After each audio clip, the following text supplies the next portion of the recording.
Hi hello ಎಲ್ಲರಿಗೆ ನಮಸ್ಕಾರ ರೀ. ಇವತ್ತಿನ ದಿವಸ ನಾನು ನೋಡ್ರಿ ಇಲ್ಲೇ ನಿಮ್ಗೆ ಇಡ್ಲಿಗೆ ಮತ್ತು ಸಾಂಬಾರಿಗೆ ದೋಸೆಗೆ ಕಾಂಬಿನೇಷನ್ ಆಗಿ ಒಂದು ಕೆಂಪು ಚಟ್ನಿಯನ್ನು ಮಾಡೋದನ್ನು ತೋರಿಸ್ತಾ ಇದ್ದೀನಿ. ಇದು ನೀವು ಮಸಾಲೆ ದೋಸೆ ಮಾಡ್ಕೊಳ್ಳಿಕ್ಕೂ ಸಹ ಉಪಯೋಗಿಸ್ಬೋದು. ಹಾಗೆ ಇಡ್ಲಿಗಂತೂ ಇದು ಸೂಪರ್ ಕಾಂಬಿನೇಷನ್ ನೋಡಿರಿ ಚಟ್ನಿ. ನೀವು ಕೊಬ್ಬರಿ ಚಟ್ನಿ ಮಾಡಲಿಲ್ಲ ಅಂದರೂ ಪರವಾಗಿಲ್ಲ, ಈ ಥರದ ಒಂದು ಚಟ್ನಿ ಮಾಡ್ಕೊಂಡು ತಿಂದರೆ ನಿಮ್ಗೆ ತುಂಬ ಚೆನ್ನಾಗಿ ಟೇಸ್ಟ್ ಕೊಡುತ್ತೆ ನೋಡಿರಿ. ಈ ಥರ ಮಾಡ್ಕೊಂಡು ತಿಂದ್ರಿ ಒಂದ್ಸಲ ನೀವು ಇಡ್ಲಿ ಜೊತೆಗೆ, ನೀವೇ ಹೇಳ್ತೀರಾ ಸೂಪರ್ ಆಗಿರುತ್ತೆ ಅಂತ ಹೇಳಿಬಿಟ್ಟು. ಈಗ ನೋಡಿರಿ, ಅದಕ್ಕೆ ನಾನಿಲ್ಲಿ ಮುಂಚಿತವಾಗಿ ಒಂದು 15 ಬ್ಯಾಡಗಿ ಮೆಣಸಿನ್ಕಾಯಿನ ತೊಗೊಂಡಿದ್ದೀನಿ. ಮತ್ತು ಹಾಗೆ ಒಂದಿಷ್ಟು ಕೆಂಪು ಮೆಣಸಿನ್ಕಾಯಿನ ತೊಗೊಂಡಿದ್ದೀನಿ ಖಾರವಾದದ್ದು. ಹಾಗೆ ಒಂದೆರಡು ಮೀಡಿಯಮ್ ಸೈಜ್ ಉಳ್ಳಾಗಡ್ಡಿನ ತೊಗೊಂಡಿದ್ದೀನಿ, ಒಂದು ಗಡ್ಡಿ ಬೆಳ್ಳುಳ್ಳಿನ ತೊಗೊಂಡಿದ್ದೀನಿ. ಹಾಗೆ ಇಲ್ಲಿ ಸುಮಾರು ಒಂದು 10 ಸಣ್ಣ ಮೀಡಿಯಮ್ ಸೈಜ್ ಅಥವಾ ಟೊಮೆಟೊ ತೊಗೊಂಡಿದ್ದೀನಿ ನೋಡಿರಿ. ಹೀಗೆ ನಾನು ಒಲೆ ಮೇಲೆ ಇದನ್ನು ಬಿಸಿ ಮಾಡಲಿಕ್ಕೆ ಇಟ್ಟಿದ್ದೀನಲ್ಲ ರೀ, ಇದನ್ನು ಸ್ವಲ್ಪ ಸರಿಯಾಗಿ ಎಣ್ಣೆ ಒಳಗೆ ಫ್ರೈ ಮಾಡ್ತಾ ಹೋಗ್ಬೇಕು ನೋಡಿರಿ. ಇದೇ ಥರ ಒಂಚೂರು ಉಪ್ಪು ಹಾಕ್ಕೊಂಡಿದ್ದೀನಿ, ಫ್ರೈ ಮಾಡ್ತಾಯಿದ್ದೀನಿ. ಹಾಗೆ ಸೈಡ್ಗೆ ಈ ಕಡೆ ನಾವು ಟೊಮೆಟೊನ ಹೆಚ್ಕೊಳ್ತಾ ಇದ್ದೀನಿ ನೋಡಿರಿ. ಈ ಥರ ಹೆಚ್ಕೊಂಡಾಗಿ ಅದು ಹುರಿದಾದ್ಮೇಲೆ ಇದನ್ನು ಹಾಕಿ ಇದನ್ನು ಸಹ ಹುರಿಬೇಕು ನೋಡಿರಿ ಈ ಎಲ್ಲ ಸಾಮಗ್ರಿಗಳ ಜೊತೆಗೆ. ಈಗ ನೋಡಿರಿ ಇದೇ ಥರ ಹುರಿತಾ ಹೋಗ್ರಿ, ಸರಿಯಾಗಿ ಫ್ರೈ ಮಾಡ್ತಾ ಇದ್ದರೆ ಚೆನ್ನಾಗಿ ಅನ್ಸುತ್ತೆ ರೀ. ಈಗ ನೋಡಿರಿ ನಮ್ದು ಟೊಮೆಟೊನ ಹಾಕಿ ಹುರಿದಾಗಿದೆ. ಇದು ಈ ಥರ ಮೆತ್ತಗಾಗಬೇಕು ನೋಡಿರಿ ಎಲ್ಲವೂ. ಇದೇ ಥರ ಆದಮೇಲೆ ಇದನ್ನು ನಾವು ತೆಗೆದು ಒಂದು ಸಣ್ಣ ಜಾರಲ್ಲಿ, ನಾವಿಲ್ಲಿ ದೊಡ್ಡ ಜಾರಿಲ್ಲ, ನಿಮ್ಮ ದೊಡ್ಡ ಜಾರ್ ಇದ್ದರೆ ಒಂದೇ ಸಲನೂ ಮಾಡ್ಬೋದು. ನಾನಿಲ್ಲಿ ಸಣ್ಣ ಜಾರ್ ಒಳಗಡೆ 2 ಸಲ ನಾವಿಲ್ಲಿ ಗ್ರೈಂಡ್ ಮಾಡಿ ತೊಗೊಳ್ತಾ ಇದ್ದೀನಿ ನೋಡಿರಿ. ಇದಂತರೂ ನೀವು ನಾನು ಮೊದಲೇ ಹೇಳಿದಾಗೆ ಇಡ್ಲಿ ಜೊತೆಗೆ ಹಾಗೆ ಮಸಾಲೆ ದೋಸೆ ಮಾಡ್ತಿರ್ತಾರಲ್ಲ, ದೋಸೆ ಹಾಕಿದಾದ್ಮೇಲೆ ಅದ್ರ ಮೇಲೆ ಈ ಚಟ್ನಿನ ಹಾಕಿ ನೀವು ಎಲ್ಲ ಕಡೆ ಹಚ್ಚಿದ್ರೆ ಸರಿಯಾಗಿ ಅನಿಸುತ್ತೆ ನೋಡಿರಿ. ರುಚಿ ಮಾತ್ರ ಸೂಪರ್ ಆಗಿರ್ತೈತೆ ರೀ. ಈಗ ನೋಡಿರಿ ಇದಕ್ಕೆ ನಾನು ಸ್ವಲ್ಪ ಉಪ್ಪು ಮೊದಲಿಗೆ ಹಾಕ್ಕೊಂಡಿದ್ದೆ. ಈಗ ಇನ್ನೊಂದು ಸ್ವಲ್ಪ ರುಚಿ ನೋಡಿಕೊಂಡು ಇನ್ನೊಂದು ಸ್ವಲ್ಪ ಉಪ್ಪು ಹಾಕ್ಕೊಂಡು ನಾವು ರುಬ್ಕೊಳ್ತಾ ಇದ್ದೀನಿ. ಅದಕ್ಕೆ ಒಂಚೂರು ನೀವು ಬೇಕಂದ್ರೆ ನೀರು ಹಾಕ್ಕೊಳ್ರಿ. ನೀವು ಇದನ್ನು 15 ದಿವಸ ಇಡಬೇಕು ಅಂತಂದ್ರೆ ನೀರು ಹಾಕ್ಲಿಕ್ಕೆ ಹೋಗಬೇಡ್ರಿ. ಇಲ್ಲ ಪರವಾಗಿಲ್ಲ, ಒಂದು 3 ದಿವಸ ಆದ್ರೆ ಪರವಾಗಿಲ್ಲ ಅಂತಂದ್ರೆ ನೀರು ಹಾಕ್ಕೊಂಡು ಈ ಥರ ಸಣ್ಣಗೆ ಪೇಸ್ಟ್ ಮಾಡ್ಕೊಳ್ರಿ. ಈಗ ನೋಡಿರಿ ನಾನಿದೆ 2ನೇ ಸಲನೂ ಸೆಟ್ನ ಜಾರು ಗ್ರೈಂಡ್ ಮಾಡ್ತಾಯಿದ್ದೀನಿ. ಈ ವಿಡಿಯೋ ನಿಮ್ಗೆ ಇಷ್ಟ ಆಗಿತ್ತಂದ್ರೆ ಫಟಾಫಟ್ ಅಂತ ಲೈಕ್ ಮಾಡಿರಿ, ಶೇರ್ ಮಾಡಿರಿ, ಕಮೆಂಟ್ ಮಾಡಿರಿ, ಸಬ್ಸ್ಕ್ರೈಬ್ ಮಾಡ್ಕೊಳ್ರಿ. ಈಗ ನೋಡಿರಿ ಇದನ್ನು ಸಹ ಗ್ರೈಂಡ್ ಮಾಡ್ತಾಯಿದ್ದೀನಿ.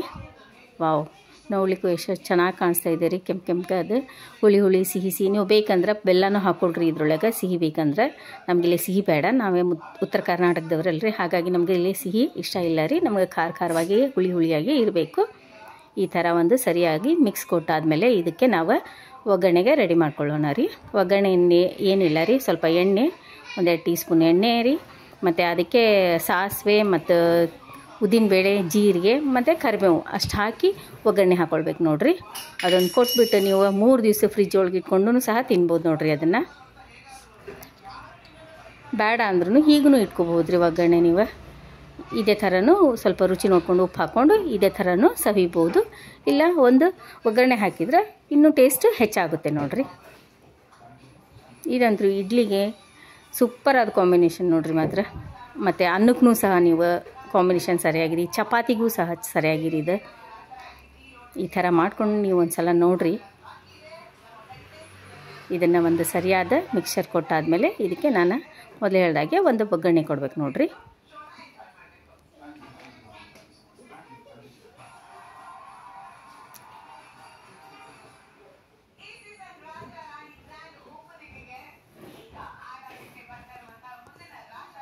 ನೋಡಿರಿ ನಾನು ರುಚಿ ನೋಡಿಕೊಂಡು ಉಪ್ಪು ಹಾಕ್ಕೊಳ್ತೀನಿ ಅಂತ ಹೇಳಿದ್ನಲ್ಲ, ಅದು ನಾನು ಗ್ರೈಂಡ್ ಮಾಡುವಾಗ ಒಂದು ಸ್ವಲ್ಪ ಹಾಕ್ಕೊಂಡಿದ್ದೆ. ಈ ಒಂದು ಸ್ವಲ್ಪ ರುಚಿ ನೋಡಿಕೊಂಡು ಉಪ್ಪು ಹಾಕ್ಕೊಳ್ತಾ ಇದ್ದೀನಿ. ನೀವು ಬೇಕಂದರೆ ಎಲ್ಲವನ್ನು ಒಮ್ಮೆಗೇ ಉಪ್ಪು ಹಾಕಿ ಬಿಡ್ಬೋದು ರುಚಿಗೆ ತಕ್ಕಷ್ಟು.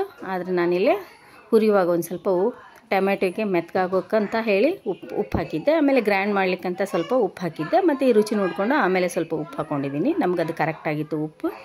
ಈಗ ನೋಡಿರಿ ನಾನು ಮೊದಲೇ ಹೇಳಿದಾಗೆ 2 ಟೀ ಸ್ಪೂನಷ್ಟು ಎಣ್ಣೆ ಹಾಕ್ಕೊಂಡು ಇದರಲ್ಲೇ ಸಾಸಿವೆ, ಜೀರಿಗೆ, ಉದ್ದಿನಬೇಳೆ ಮತ್ತು ಕರಿಬೇವನ್ನ ಹಾಕಿ ಒಗ್ಗರಣೆ ಕೊಡ್ಬೇಕು ನೋಡಿರಿ. ಇಷ್ಟೇ ರೀ.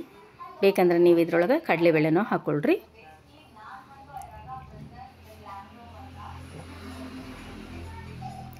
ಇದನ್ನು ನಾನು ಮೊದಲೇ ಹೇಳಿದಾಗೆ ನೀವು ದೋಸೆ ಮೇಲೇನೂ ಹಚ್ಕೊಂಡು ತಿನ್ಬೋದು ರೀ, ದೋಸೆ ಜೊತೆಗೂ ಹಚ್ಕೊಂಡು ತಿನ್ಬೋದು ರೀ. ದೋಸೆ ಮೇಲೆ ಹಚ್ಚಿದ್ರೆ ಮಸಾಲೆ ದೋಸೆ ಆಗುತ್ತೆ ರೀ. ಮತ್ತು ಇಡ್ಲಿ ಜೊತೆನೂ ತಿನ್ಬೋದು ಅಂತ ಹೇಳಿದ್ನಲ್ರಿ. ಹಾಗೆ ಅನ್ನದ ಜೊತೆ ರೀ, ಚಪಾತಿ ಜೊತೆ ಇದು ಫಟಾಫಟ್ ಅಂತ ರೆಡಿ ಆಗುತ್ತೆ ನೋಡಿರಿ ಈ ಚಟ್ನಿ. ಕೊಬ್ಬರಿದು ಭಾಳ ಸಲ ತಿಂದು ನಿಮಗೆ ಬೇಜಾರಾಗಿದ್ದರೆ ಈ ಥರದ್ದು ಒಂದು ಚಟ್ನಿ ಮಾಡಿಕೊಂಡು ತಿನ್ನಿರಿ. ಇದು ಸೇಮ್ ಹೋಟೆಲ್ ಸ್ಟೈಲ್ ರುಚಿ ಕೊಡುತ್ತೆ ನೋಡಿರಿ. ಹಾಗಿದ್ರೆ ತಡ ಯಾಕ್ರಿ, ಇದೇ ಥರದ್ದು ನೀವು ಸಹ ಮಾಡ್ಕೊಂಡು ತಿನ್ನಿರಿ. ನೋಡಿರಿ ಪರ್ಫೆಕ್ಟಾಗಿ ನಮ್ದು ಚಟ್ನಿ ರೆಡಿ ಆಯ್ತು. ನೋಡಲಿಕ್ಕೂ ಸಹ ಎಷ್ಟೊಂದು ಚೆನ್ನಾಗಿ ಕಾಣಿಸ್ತೈತದಲ್ರಿ, ಹಾಗೆ ತಿನ್ನಲಿಕ್ಕೂ ಟೇಸ್ಟಿಯಾಗೈತೆ ರೀ.